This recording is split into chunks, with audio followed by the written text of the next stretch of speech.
Assalamualaikum warahmatullahi wabarakatuh. Kami dari kelompok 7 akan mengenalkan sistem informasi yang ada di perusahaan Apple. Yang pertama-tama, kami akan memperkenalkan diri. Nama saya Fikar Fadilah dengan NPM 22541311024.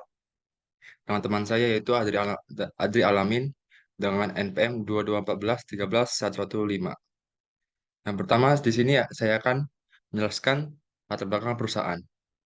Yang pertama yaitu adalah tiga orang mendirikan Apple sebagai perusahaan berbadan hukum pada bulan April 1976.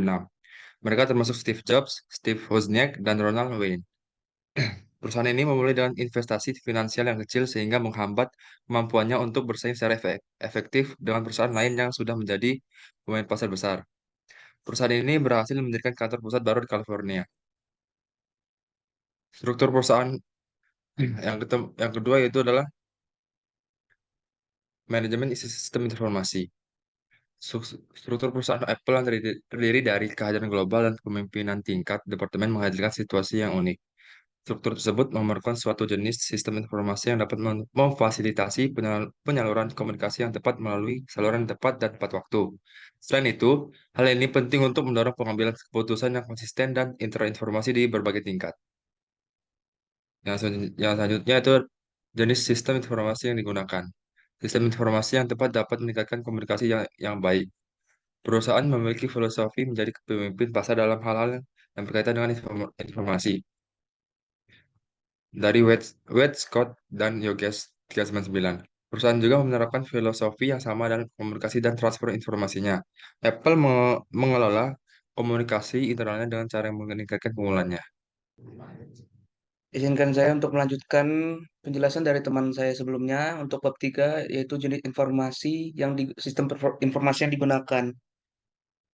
Perusahaan telah menerapkan desain bisnis virtual yang mengintegrasikan manajemen komunikasi atau bisa disebut juga dengan utilitas komputasi dan informasi. Perusahaan telah menggunakan virtualisasi sebagai faktor untuk mendapatkan keunggulan dibandingkan pesaing. Perusahaan telah menggunakan sistem internet yang memungkinkan pekerja mendapatkan semua informasi yang mereka butuhkan di tempat kerja mereka. Lalu yang selanjutnya ada alasan perusahaan Apple memilih sistem informasi tersebut. Sistem ini memungkinkan Apple untuk berinteraksi dengan pemangku kepentingan eksternal seperti pemasok. Perusahaan telah menciptakan sistem pertukaran informasi tidak terbatas yang secara virtual menghubungkan pemasok dengan tim pengembangan produk dan unit retail. Selanjutnya, pertukaran informasi terjadi antara unit retail dan pusat layanan pelanggan. Namun perlu dicatat bahwa pusat layanan pelanggan selalu dilengkapi dengan informasi tentang pemasok dan rangkaian produk perusahaan. Pusat pelanggan, pusat pelayanan pelanggan menyediakan kepada klien berdasarkan informasi yang tersedia secara virtual. Strategi ini memungkinkan Apple untuk mempertahankan sistem pertukaran informasi rantai nilai yang menghubungkan berbagai komponen secara end-to-end.